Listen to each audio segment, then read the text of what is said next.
Hi everybody, welcome to my channel, Life, Law, Fin.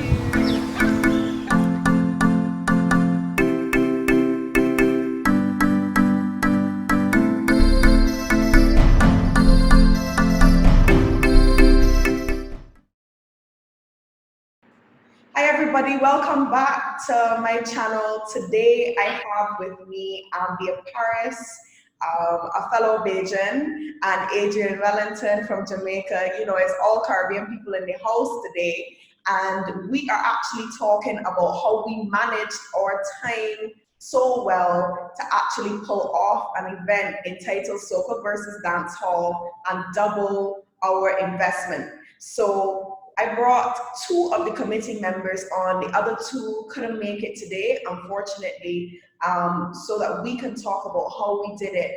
And don't forget, people, for those of you who are students, it's always good to me to basically separate yourself from others. It's still something that you can put on your CV that you actually managed to host an event and it be a successful event, and we did it right on the brink of COVID-19. We didn't know that by the time we did it successfully, that COVID-19 would have been a thing after. So guys, can you remember how we came up with Soca versus Dancehall? Yeah. I guess Jay could go first. You want me to go first? Yeah, you can go first. Oh well, for me, it was really about not being able to get the music that I am used to. So like just going to the UK, I'm hearing a lot of UK music. I hear a few hip hop music, but I wanted some of my Caribbean vibes. So I think that's where. And then I met Ambia, and we met Nia and Miriam, afterwards. And we were at practically a Caribbean kind of party. We're like, yeah, I like these vibes. Let's do our own. So I think that's where it came about. Am I right, Ambia? Was Yeah, and I remember too, it was especially from going to a lot of events, especially events that claim to be Afro-Caribbean events. They were good, don't get me wrong, they were really good, but we were really feeling the Caribbean vibe that we're used to at home. So we really wanted to introduce that to Newcastle, in a fun way so that everybody could get just a little bit of that. Caribbean, right? I think we just yeah, I think she lost got it. Ambia Yeah, for a little bit. Hopefully, she'll be able to join, reconnect with us. rejoin. But I actually remembered us talking about it, and then the deciding factor happening in a taxi. I don't know if you remember. We were all in a taxi, and Yes, I think one of us said, "Why don't we just do an event?" And everybody was just like, yeah, we should do an event. Like, we should put money together and get it started. And I think it was just a situation of kind of figuring out, wait, is everybody really on board? Is everybody really yes. willing to put the The money money. where their mouth is? Yes, I think we lost yes. Ambia for some reason. Hopefully she can rejoin us. Rejoin. Yeah. But I do, while I mentioned the money part, I think it was really the luck of the draw that here she is. Ambia, you good? How's the connection? It looks good. Okay. I Yeah. was just saying that I remember the deciding factor of us doing the thing was when we were all in a taxi together, and we actually decided, yes, we actually going to do the event. And me, making that a point, I think we were lucky enough to find each other because, how do I put this politely? You can't do business with any and everybody. Sometimes you can have a great friendship, but it might not be a very viable business venture. The person might not be a very good business partner. But I found that all of us worked very well together. We got in our investment on time in order to secure the venue. And we were pretty much prepared financially because we actually decided as a unit we would either make profits together or make the losses together. together. Yeah. So I Yeah. think, you know, that was definitely maybe the luck of the job, but Yeah. to our benefit, that we met each other. Can you I- remember at any point it being a little bit crazy, like you thinking to yourself, this thing might not actually come off? Yeah. Definitely. Yeah. For me, it was in the early stages where you weren't seeing the ticket sales. Because you know you want to break even as soon as possible, and you know event is in a couple of weeks and the sales aren't hitting it like you would like, so that was the point where I was getting scared because I was like, I don't want that we make this investment and then we end up making a loss. We're students who wants to make a loss as a student. So for me, that was it. When in the early stages, let's say coming up to the event where the ticket sales did not look as though we were going to make it. Yeah, I think I was a bit optimistic from the initial stage. That even though I knew, or the possibility existed for us not to even break even, I was very optimistic. And what I did early out was I started to sell my friends tickets. So like just selling those one tickets, you realize that the possibility still exists. That people will come and you will break even. And I try to sell individually. And I think that's when Ambia, Nia, like everybody started to jump in. And I think we said that each person should sell at least 20.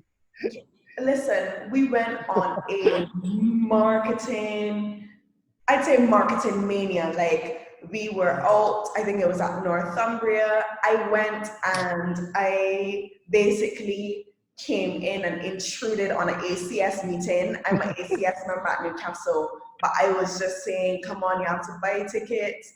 I think, is that Ambia that dropped out again? Yeah. Yeah, hopefully she'd come back.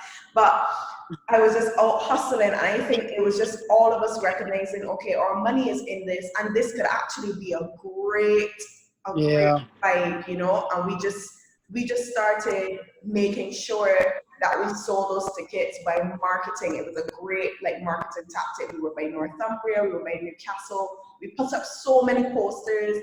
I remember myself and Mariam sticking posters all around the shield to the point where I think cleaners started taking out the posters out to the elevator, and we were just persistent. We just kept putting it back up. Crazy. Yeah, also, I remember, and it's also important here for your viewers that networking is also important, because I remember my first meeting was with the president of my student union. And, I went to him and I was like, and this was in the initial stages. I was asking him, who are the persons to get posters from? Who are the good DJs? Who are, I'm asking all of these questions. And then I asked him if he could assist me, in getting this thing up and running. Also, because it would help ACS, because you have a lot of Caribbean students, and you being a black man, I think you'd want to promote some more diversity in the kind of music that people listen to and the exposure that people get. And he was all for it. And I went to a lot of other people events to ensure that you show support to get support. It's Yeah. true. Yeah. It's true, because I remember making stronger and forging stronger connections with Newcastle's ACS president at the time. I think it's Terrell Marshall, and he was very supportive, and he made sure that our event was promoted, and I made That's true. disseminated among the student body at Newcastle, among the ACS students who were part of that club. So I definitely think networking is key to a successful venture, and actually showing support, going to other people's events as well. Yeah, I say that too. Go, especially not only you want people to support your event, but you going out there and supporting other events too. Because we had to see other events first before we can plan our own, because we know how to learn what is the culture here. in Newcastle. So that was a very important part, seeing things even before we did it. That's true. So I agree. guys, I mean, we worked hard. We met with the venue manager. We recognized how to go about things in terms of we had. I remember being told that we had to pay a certain amount on the venue, but if we don't make, anybody remembers the exact figure? Hey, so if you don't make, I think it was 1,500 or 1,200. 1,500 or something like that, Oh, or Yeah, that's 1,200 or right. 1,500. We would yeah. have to pay. We would have to pay. And all we were thinking to ourselves is, whew, we want people to drink up because we can't afford to pay. And I was like, I will be taking drinks out of this place since they'll be charging us. No, it's So like we true. made up by after 1 a.m. Like we did so well. It's Yeah. true. And the thing about it is, I think the fact that we sold our tickets in tiers. So for example, we had the early bird, then we had the early bird, then we had the standard tickets, then we had, it increasing the late ones, and then at the door, it was just, you have to pay. Yeah. It was like the party was like it's the best People party were I've been coming to. at the door, were just coming and coming and Exactly. coming. Like, So many people. yeah. Can y'all remember the vibe that we met them with at the door? I would say it was a truly authentic West Indian vibe at the door. And I mean, I remember people coming to the point where, one of our worries at one point in the night was we don't have enough space. Exactly. Everybody to Fire fit. hazard. Like that's a good concert. Like, when you're keeping an event that there's too many people inside. Like Yeah, and it was so good. I could just remember it being so, a fete or a party is so good when you really beat up yourself after that you don't have enough footage. Yes. I got one Yes. video. I had 0 videos and it was very upset. I have so many videos. I am so glad, Adrian, that out of all of us, you were there. You actually had time to record. Yeah, I was like, and I was dancing whilst videoing. So like, Yes.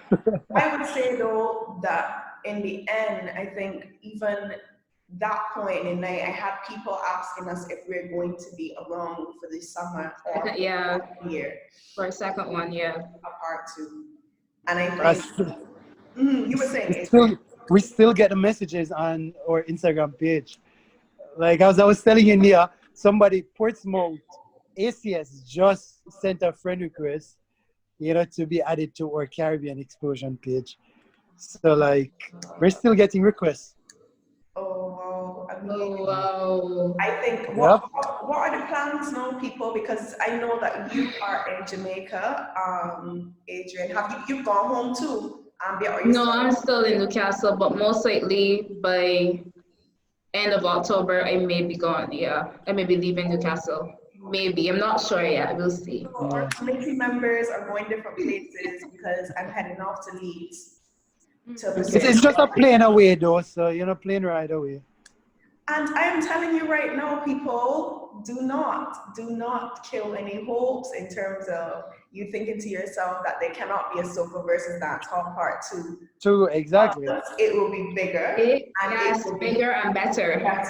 Okay. But guys, I think we've covered everything basically on the event. And thanks for tuning in. Thanks for coming and sharing on Lifelong BIM, your perspective on the event that we did. And everybody else, thanks for viewing, and we'll see you on the next video. Okay.